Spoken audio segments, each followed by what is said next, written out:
Welcome to Crypto Tutors. We are humanizing cryptocurrency and blockchain and are bringing the best trailblazers and success stories like Isaiah Jackson, Tanya Evans, Ian Balina, Cleve Messidor, and Tinashe Nitaganga on the Crypto Couch. Click subscribe and the bell to be the first to watch the latest interviews every single week.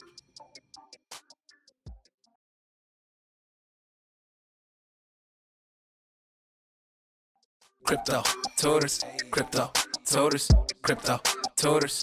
Hey, It's a way. Making money in my sleep? Making money in my sleep. Boom, back at it again. It's your girl, co-founder of Crypto Tutors, Lisa Francoeur, aka Fancyfied, and we are serving you the truth, the light, and all the love in the crypto blockchain, I should say metaverse. And today on our show, we have a very special guest, someone who we've been trying to get on the Crypto Couch for a very long time.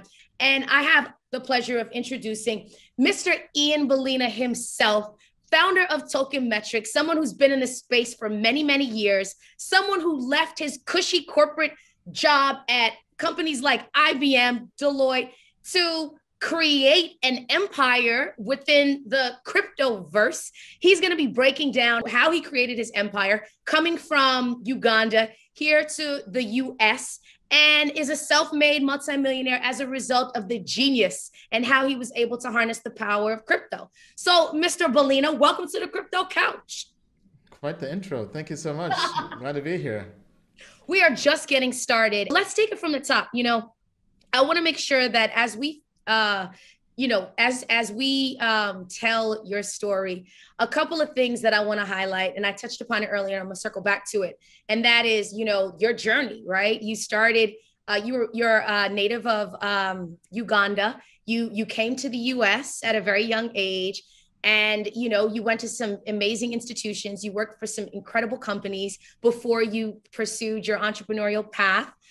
We want to touch upon, how you made that transition. We want to also talk about, ICOs. We want to talk about why Bitcoin maximalists call altcoins shitcoins, because the truth is that if you're looking for that 100x return, more than likely the altcoin universe is where you need to be. And Token Metrics has the analytics and data to help us make wise investment decisions, which we'll talk about.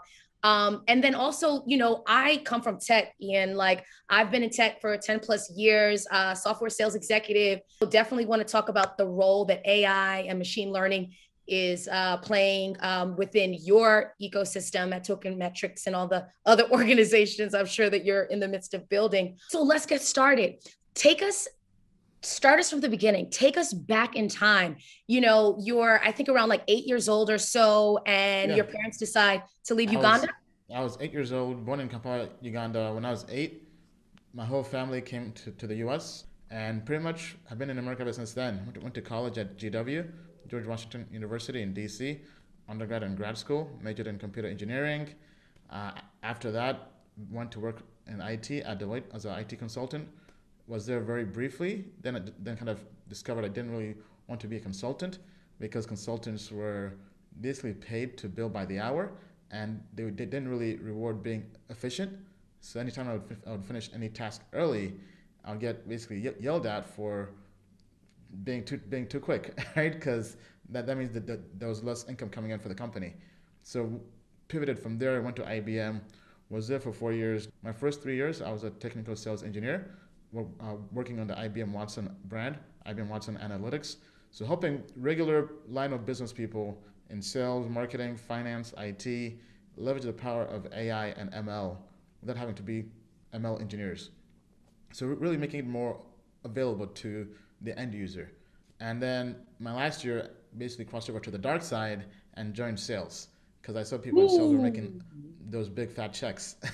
So that was probably the best move I did in my career, because pretty much almost, I would say, I probably quadrupled my income just by having that faith to go to sales and cross over and taking more ownership into the whole sales cycle. So I was basically covering North America as IBM open source analytics evangelist, covering all of North America, helping sell the IBM cloud and big data.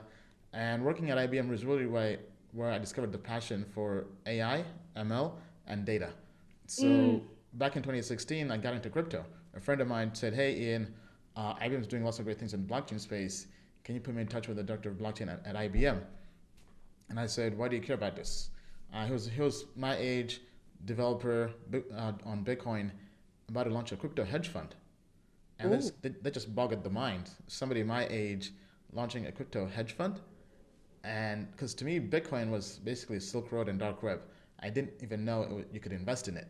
So once he kind of put me on and told me, "Hey, you can invest in Bitcoin," I was pretty direct. I said, "How much money are you making in this?" Because I'm always a numbers guy. So he told me he was making 200% just hodling Bitcoin and Ethereum, and that was beating anything I was making in the stock market. So I was sold from day one. Pretty much just went on Amazon that very same day, got the best two books in the space on crypto to just kind of go down the rabbit hole. What books were those? Digital Gold and the Age of Cryptocurrency. Then also went on Coinbase and put $100 into Bitcoin, $100 into Ethereum, just because I knew having skin in the game would make me start to pay more attention to it. And from there, I just kind of went deeper and deeper into the space. Then in 2017, went all in on crypto because I had lots of other side hustles I was doing. I was doing Amazon FBA, I was doing Airbnb, I was doing Turo back then, like before it was even big. But I looked around and everything I was doing. I even had a video company where I would basically film videos. But to me, crypto was really the saving grace because I could make money in my sleep. I Hey. mean, so Ah, nothing ah. like waking up and seeing your portfolio multiply. All right, so that's a very addictive feeling, and it just made sense. It was more efficient. So I had a goal of quitting the corporate world and going all into crypto, mainly because I was just having challenges. Even though I was making good money, the office politics were not helpful. I would say just in life, right? In general, there was so much stress from office politics that I knew I wanted to have control of my own time and be able to tell myself, "Hey, I can do that. I can do that. I can go there. I can take time off to travel the world." So having that freedom, that financial freedom, became a priority in 2017, and my goal was to quit IBM and go all into crypto by the end of the year. Ended up leaving earlier than expected and quit my job in September 2017. People saw me turn pretty much about 20 grand into over 5 million, and everything was documented through my videos on YouTube, through a spreadsheet where we had a Moneyball approach to investing in crypto. It was data driven, based on data. We basically called it token metrics, and then from there went all into crypto as an investor, making over 100 investments in the space for tokens, a few equity investments here and there as well. Then a few years later, turned the spreadsheet into what is now Token Metrics, which is a web application that helps crypto investors become smart investors using machine learning and data and analytics. So, there are a number of common themes throughout your journey. The fact that you've been able to, being someone who emigrated to this country with your family and just having to acclimate and sort of figure out how best to navigate a new landscape. And you demonstrated your ability to not only master the landscape, but to climb to, again, meteoric heights. And I'm pretty sure I read that even in college, you had some entrepreneurial pursuits that you were building out. And so it seemed as though that was something that was sort of an Yeah. inherent aspect of your being. You always sort of had that, I Yeah, want to I do mean, I something would say I've different. always been an entrepreneur or a hustler from day one. In a way, I feel like I got it from my mom because she's always been very entrepreneurial. Ever since I was a kid, I recall back in fourth grade, I was already finding ways to make money. Even though back then it was monopoly money, that's when I knew that I liked making money and I liked being in business, being an entrepreneur, getting ideas, turning them into something. So my first ever business was making websites. I was Mm. still in high school. My first client was actually my uncle. Helped to make his first website for his school, his kindergarten. Did that for a bit. Then in college, began kind of making other websites. Began doing some marketing, like online marketing. Began doing some video editing, and also ended up launching an iPhone app, an iPhone application. It was kind of like Urban Dictionary, but I would call it more of like a world social dictionary. Um, A didn't social quite work out. dictionary. What the Yeah, hell does that so mean? So we're trying to kind of build a multilingual dictionary where, kind of like Wikipedia, where anybody could go there and basically add pictures and videos and really build out definitions on words across the world. It was definitely a great learning experience. Did that for a bit, and basically, even though it didn't really go anywhere, all the lessons I learned from that helped me with my other business, which was Peer Hustle, which was also an iPhone application I put out there, kind of like Uber for freelancers. I was doing that while I was working at IBM, so pretty much I was working almost 24 hours a day. I barely had any sleep, but I mean that was definitely that did a lot better than my iPhone app in college called Luximo. Uh, and Peer Hustle was essentially my way to kind of take the lessons I learned in Luximo and apply it into a new business. That went a lot further along, didn't really blow up per se, but I then took those same lessons and applied that into my personal brand, which was Diary of a Made Man. And that kind of really Diary of a Made Man. Okay, we got to talk about the like origins of that name, because there's a lot that's being said in that phrase that I feel like we need to like. Absolutely. I mean, everything with me is about philosophy. So I do like watching mafia movies, from Goodfellas to Casino. Classics. But the concept of a made man came to me basically after graduate school, because my whole life, coming from a pedigree of professors who are very academic, very stern with school and education, I was always grinding in school, but didn't really quite fully get the need to grind in school. But because I basically went from, I was in grad school not having two pennies to put together, pretty much. I mean, I was pretty much eating Happy Meals at McDonald's, just Some ramen noodles come in handy. ramen noodle life, right? And then to go from that to graduating and then getting your first job out of college, making almost six figures. I went from like pretty much ramen noodles. I mean, at home I had family. Filet mignon. So it was good, but I went from like when I was at school, from McDonald's Happy Meals to now being able to go to any restaurant and not even looking at the price, right? And You were that's like, when I made began it. I made it. that's when I was like, okay, you know what? I've made it now, right? But as like kind of in the same concept with the mafia, you have to earn your stripes, and once you do, there's a whole ceremony, and you become a made man, right? Because that's when I began to see the meaning in everything I was doing, right? Why it was so difficult, why it was so challenging, because in a way, I mean, it's kind of unfortunate, but only those who are willing to kind of persevere and go get through the journey and almost trust the process, that's why they become made, right? It's kind of like they've earned their stripes. And the reason it was so difficult was because it's so good, and not everybody can have great things, which is kind of a concept I get from Nietzsche, a philosopher I love. It's kind of harsh, but not everybody can have great things, and that's why you have to be willing to put in the work that nobody else is willing to put in the work. Those are words of wisdom. And, I have to commend you for recognizing that nothing is given.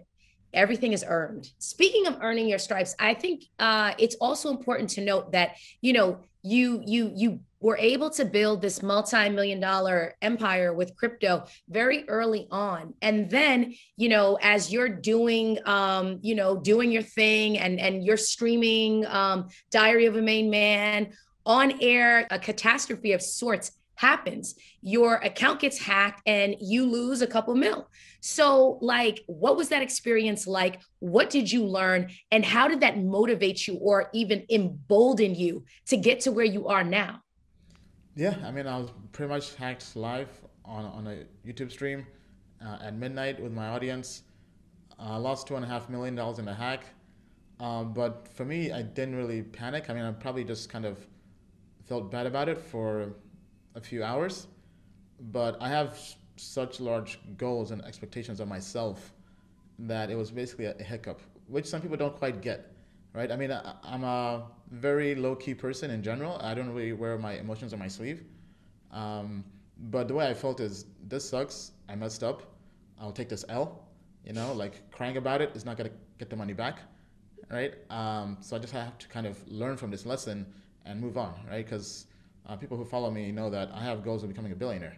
So if I'm crying over 2.5 million, then am I really ever going to achieve my goals, right? Plus, I also knew that even though they had taken the money, they hadn't taken the skill, right? Because I turned 20 grand to 5 million in a year. I said, That okay, you know part. what? It sucks, but I still have the skill, right? All of the people that are watching this, all of my Crypto Couch community, I need you to hear what he just said. And that is, they might take they might take your products, they might take your ideas, they might take your money, but if they can't take the skill, then you can do it all over again, 100x. Speaking of 100x, let's talk about what you're building right now. Like, you came back from that L and now you're sitting on an empire. So talk to us a little bit about what 100x means to you, how you go about approaching your crypto investments, and what are some of the best practices that we can apply, as well as some of the security measures that you're now incorporating. Yeah, so we like finding 100x investments. That's what we do. We like having a data-driven approach. So we launched Tokenmetrics. It's pretty much our team going out there, getting as much data as possible, and doing fundamental analysis on projects in the space, doing in-depth code reviews, basically going through GitHub, having our blockchain engineers go through the code, audit the code, rate it on a scale of 0 to 100%, and we take all the different data points and score projects to really filter out the noise, right? Because there are over 6,000 assets in the space. How do you find what's the next Ethereum? How do you find the next Bitcoin, right? So our team is tasked with doing that. For instance, we traveled the world back in 2018, did 35 countries in 12 months, hosting crypto conferences and meetups as big as 1,000 people in London, in Moscow, Russia, went to Africa, Asia, and one of our travels in India, we had the pleasure of going to a crypto conference over there, and we made a project called Matic, which is now called Polygon. And they ended up winning our blockchain competition. This was August 2018. About a year later, they launched on Binance via an IEO. But basically, we found them early with our process of research and analysis. Got in between like a penny to 3 cents for almost a year and a half when it was trading during the bear market. There was a chance to buy Matic for half a penny. Then Matic went all the way to 270 during this bull run. Now it's back to like $1.40 or so. But it basically did over 100x, right? And we've gotten 200x's this year alone. So we're pretty confident in our strategy, in our approach. Even the last market cycle, we had several 100x's. So to us, finding 100x is really life-changing. It's how people can really build generational wealth, right? So we want to empower people by giving them the same research. So we're taking the same level of research that is typically done by professional researchers or quant funds and hedge funds, and making it available to retail traders and investors for a low price. And that's really revolutionary because, in lieu of going maybe a more conventional route, a crypto hedge fund, for instance, where there is a tremendous barrier to entry, you have, I think, stayed true to your roots. You have remained, true to your process. You said trust the process. And I think that is so important because, again, with respect to what you've built, being committed to 100x return, and then walking us through a very systematic approach to generating those returns. You talked about in-depth fundamental analysis. You talked about GitHub and having your engineers evaluate the code and assigning a value to how good or not so good they think the code is. There are a variety of variables that are being taken into the investment vehicles that you're highlighting, and using Polygon as an example. I mean, that in and of itself is a tremendous case study in the work that you're doing, how you're living your mission. So, what are you seeing coming down the pike with respect to new projects that are exciting, or, you feel as though have that to the moon potential? Yeah, on Tuesday this week, we shared with our customers our quarterly report on projects we think have potential that are undervalued. Projects on that list were Chia, which is a blockchain that's energy efficient, is trying to replace Bitcoin and possibly Ethereum. Great technology by the former founder of BitTorrent, Bram Cohen. We actually had an interview with him on our channel. We also have Tokenmetrics TV, where we have daily premium content for our customers. Want to learn more? Visit cryptotutors.com.